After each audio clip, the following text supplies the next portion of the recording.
Fichter Friday, welcome back. This week I will be discussing what I've learned from Dan about altitude or collision training.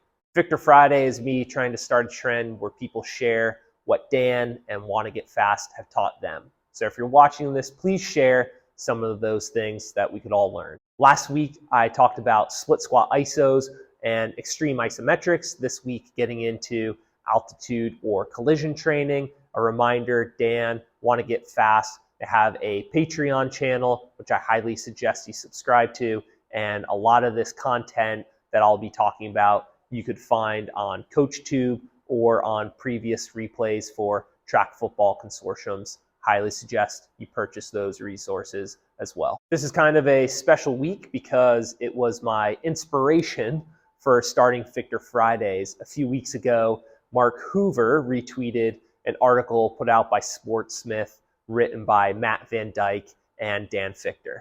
This article would talk about collision training, and as I was reading it, I kept thinking to myself, this is so good, more people need to know about this. And so I started Fichter Friday. So again, please share some of the things that Dan or Want to Get Fast have taught you. Now, this article that I'm referencing on Sportsmith is about collision training. It's phenomenal. Rather than just go through and quote everything for you, I'll give a really cool takeaway from the article that you could see. So Matt Van Dyke, who co-authored with Dan, he does 2 altitude drops, one where he lands stiff and then one where he lands kind of soft and has some deformation in his ankle, knee, and hip. When Matt is doing this, he's landing on a force plate, and you can see how much more force is created when you land stiff.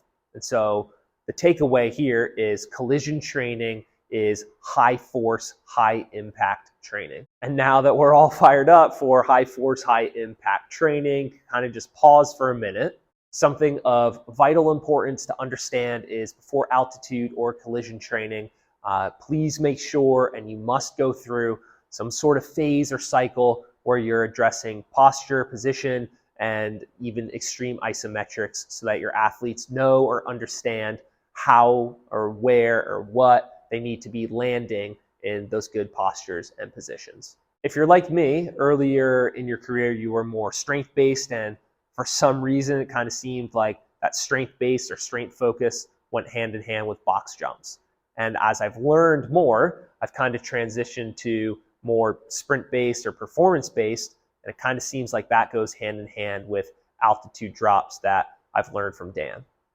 And before I learned about altitude drops, Chris Korfis was helping me understand through articles and Just Fly sports performance podcasts this idea of co-contractions.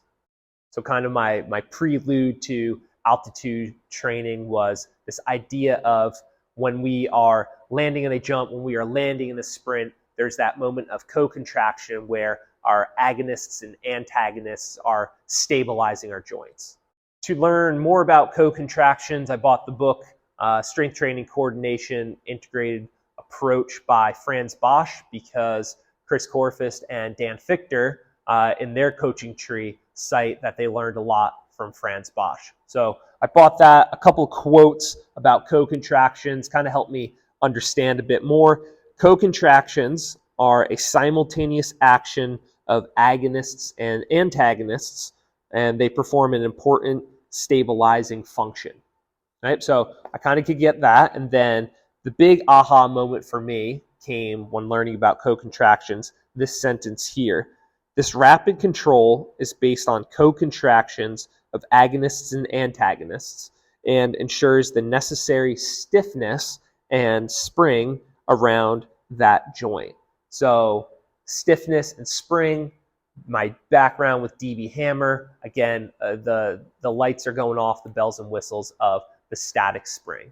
So in the best sports training book ever, DB Hammer will talk about this static spring where when we are landing, and let's just say it's our foot coming into contact with the ground during the sprint, when we land, we need our ankle joint, knee joint, hip joint to, let's just call it lock down, right? We need that stiffness. We need that static where there's minimal deformation, okay? And then once we have all that energy from our foot landing on the ground stored up in our tendons, and that can only happen if there isn't deformation. That's what allows us to spring forward using our tendons. So the idea of co-contraction, having this stiffness that allows our body to act as a spring, this idea of, from D.B. Hammer, the static spring, where we have this strength in and around our joints through a synergistic co-contraction of our agonists and antagonists, allowing us then to explode out with our spring from the energy stored in our tendons. That whole idea just really comes out with collision training. When we are landing from an altitude drop, or we are dropping and catching a weight plate, we are working on that static portion, and we're working on that stiffness portion where our body is not deforming under these heavy loads of force. This has been part 1 of a collision training series. Another reminder, Dan has a Patreon channel I highly suggest that you subscribe to. Please share a little bit about what you have learned from Dan and want to get fast. Thanks for watching Fichter Friday.